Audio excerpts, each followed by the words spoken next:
চাওক মাৰ পৰা আমি গোটেই ভাৰতবাসীৰ মংগল কামনা কৰিছোঁ, অসমবাসীৰ মংগল কামনা কৰিছোঁ।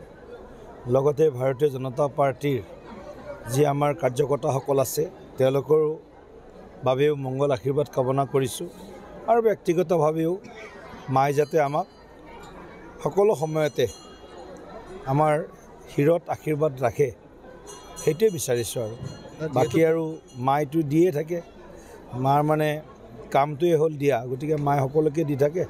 মোকো অকণমান মায়ে আশীৰ্বাদ দিব বুলি মই গভীৰ আস্থা আৰু বিশ্বাস লৈ আজি শ্ৰী শ্ৰী ভগৱতী মন্দিৰ আমাৰ ইয়াতে আহি মই সেৱা আৰু পূজা অৰ্চনা কৰিছোঁ। চাওক পঞ্চায়ত নিৰ্বাচনত আমাৰ পূৰ্বতকৈ অধিক ভাল ফল হ'ব আৰু মই ক'ব গ'লে এটা ভাষাত অভূতপূৰ্ব এক ফলাফল হোৱাৰ সম্ভাৱনা ৰাইজৰ আশীৰ্বাদত আমি দেখিবলৈ পাইছোঁ। আৰু বিটিআৰতো আমি ইতিমধ্যে প্ৰস্তুতি আৰম্ভ কৰিছোঁ।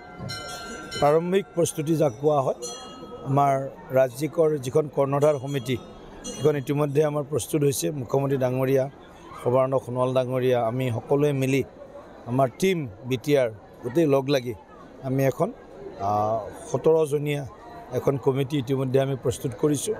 আৰু সোনকালে আমি পঞ্চায়ত নিৰ্বাচন শেষ হোৱাৰ লগে লগেই 10 তাৰিখমানৰ ভিতৰতেই বা 11 তাৰিখৰ ভিতৰত 10-12ৰ ভিতৰত আমি আমাৰ বিটিআৰ মিছন বিটিআৰ আমি কাম আৰম্ভ কৰিম। কাইলম কথা, যদি মাটিটো আমাৰ হাতত থাকিব লাগিব সেইটো কথা, কিন্তু মাটি আমাৰ হাতত থকা আৰু মাটি বেলেগৰ হাতত থকা দুটা বেলেগ বস্তু আছে বিষয়।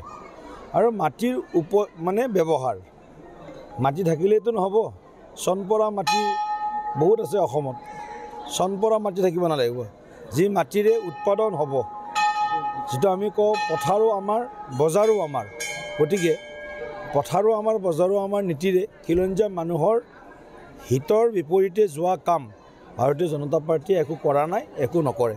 মন্দিৰ কমিটিত আলোচনা কৰিম আমি ক্ষোভ প্ৰকাশ কৰিবই, স্বাভাৱিকতে যেতিয়া মন্দিৰ ভাঙে ক্ষোভ প্ৰকাশ কৰে। কিন্তু এনেকুৱা নহয় যে মন্দিৰ দেৱাল ৰাতি ভাঙিছে ৰাতিপুৱা বনাই দিব পাৰিব।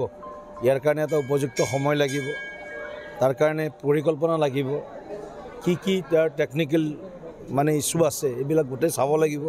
গতিকে ইঞ্জিনিয়াৰ আনি নিশ্চিতভাৱে মা মহামায়া মন্দিৰৰ লগত আমাৰ আস্থা আৰু বিশ্বাস আৰু সনাতন যি সভ্যতা, এই সভ্যতাৰ পীঠস্থান, গতিকে পীঠস্থানখনক অনাগত দিনত যি ইয়াৰ আন্তঃগাঁথনিমূলক কাম কাজ কৰিব লগা আছে নিশ্চিতভাৱে আমাৰ চৰকাৰে এইখিনি অতি সোনকালে কৰিব।